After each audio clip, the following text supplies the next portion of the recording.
तो आज हम 10वीं क्लास का विज्ञान का 4 पाठ पढ़ेंगे।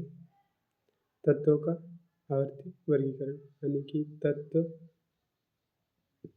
का जो आवर्ती वर्गीकरण किस प्रकार उसका कहानी इतिहास है उसके बारे में जानेंगे।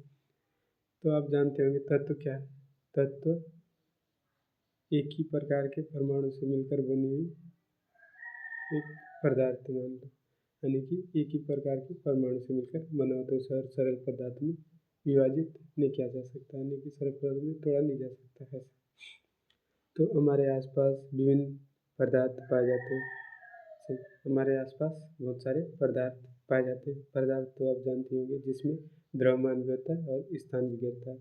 जैसे कोई भी चीज़ जिसमें भार भी, इसमें जैसे भार है और स्थान भी गिरेगा, इतना से एक स्थान घेर लिया तो ये क्या पदार्थ। पदार्थ में क्या नहीं आता है आप तो पढ़ चुके होंगे, जैसे कि लाइट प्रकाश, और जैसे मुस्कान हो गया, फिर ढोलक का आवाज़, ये सब पदार्थ नहीं है। तो इसमें पदार्थ का गुण नहीं पाया जाता। तो हमारे आसपास जो भी जितने भी पदार्थ पाए जाते हैं उन्हें तत्व, यौगिक और मिश्रण में वर्गीकृत किया जाता है। तत्व एक ही प्रकार के परमाणुओं से मिलकर बना हुआ। यौगिक तो यह 2 से अधिक तत्वों के एक निश्चित अनुपात में बनता है, जिसका सूत्र होता है, रासायनिक सूत्र होता है। मिश्रण मतलब कोई भी पदार्थ किसी भी मात्रा में मिलाने से मिश्रण बनता है, इसका कोई रासायनिक सूत्र नहीं रहता। तो वर्गीकृत करते हैं। आज इन्हें जिस प्रकार वर्गीकृत किया गया है, क्या वर्गीकरण का स्वरूप पहले भी ऐसा ही था? यदि हम वर्गीकरण का स्वरूप ऐसा ही था कहा जा रहा है, तो ये हमेशा विज्ञान में जो वर्गीकरण का आधार स्वरूप है कुछ बदलाव आते रहते हैं नए खोज के द्वारा। तो यदि हम तत्वों को भी देखें तो किसी पदार्थ को तत्व के रूप में समझ पाने में लंबा समय लगा। तत्व को भी देखें तो पदार्थ को तत्व के रूप में समझ पाना बहुत लंबा समय लगा, जिसका इतिहास काफ़ी रोचक है।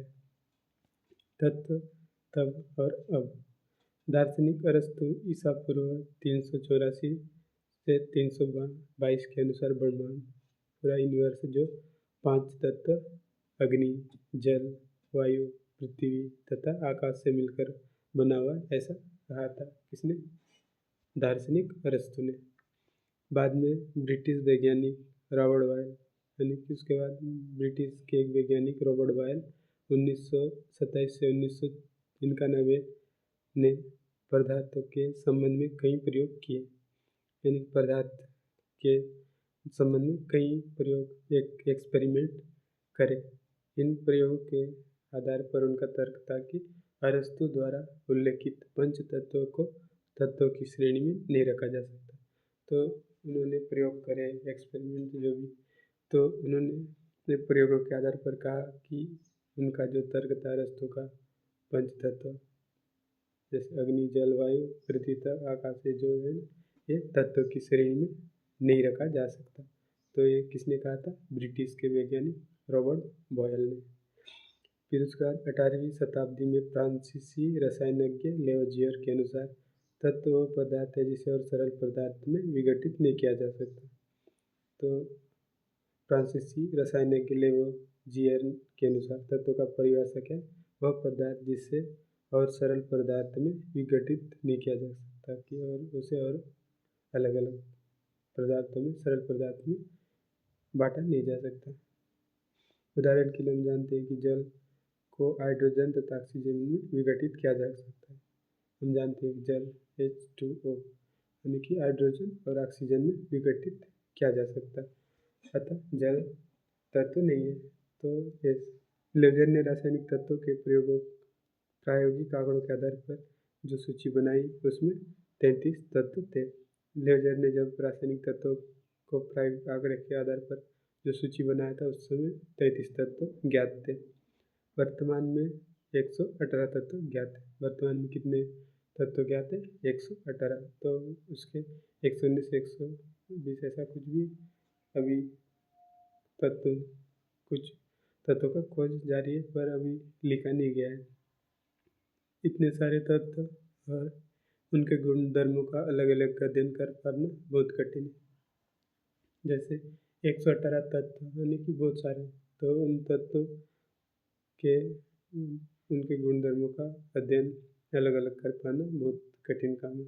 इस कठिनाई को दूर करने के लिए वैज्ञानिकों ने कई प्रयास किए, यानी कि जो कठिनाई हो रहा है उसके लिए आसान बनाने के कई प्रयास किए ताकि तत्वों का अध्ययन आसानी से किया जा सके, सभी तत्वों का। तो तत्वों को क्रम में व्यवस्थित करने की आवश्यकता क्यों?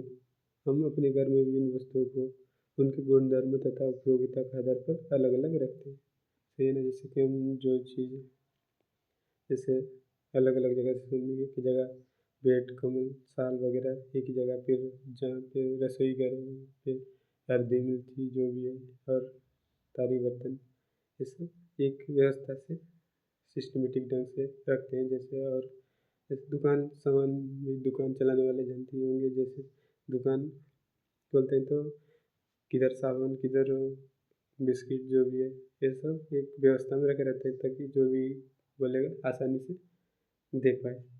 तो अगर इधर उधर रखे रहेंगे और व्यवस्थित रहेगा तो देने में और जो जल्दी नहीं हो पाएगा। तो आसान बनाने के लिए एक सिस्टमेटिक ढंग से रखा जाता है। हम तत्वों की परमाणु संख्या, परमाणु भार तथा इलेक्ट्रॉनिक विन्यास का अध्ययन क्या है। जैसे परमाणु संख्या किसे कहते हैं? जैसे परमाणु संख्या किसी परमाणु के नाभिक में उपस्थित प्रोटॉनों की संख्या को परमाणु संख्या कहते हैं, यानी कि कितने प्रोटॉन हैं।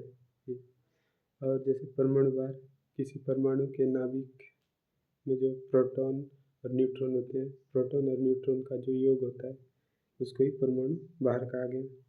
इलेक्ट्रॉनिक विन्यास, इलेक्ट्रॉनों का जो विन्यास है, कितने हैं इलेक्ट्रॉन, और उसको इलेक्ट्रॉनिक विन्यास के आधार पर कर सकते हैं किस प्रकार पहले बढ़ते हुए परमाणु भार के क्रम में व्यवस्थित कीजिए। तो तत्वों को बढ़ते हुए परमाणु भार के क्रम में व्यवस्थित कीजिए बोल रहा है, और बढ़ती हुई परमाणु संख्या के क्रम में व्यवस्थित कीजिए। तो ये आप लोगों का होमवर्क रहेगा।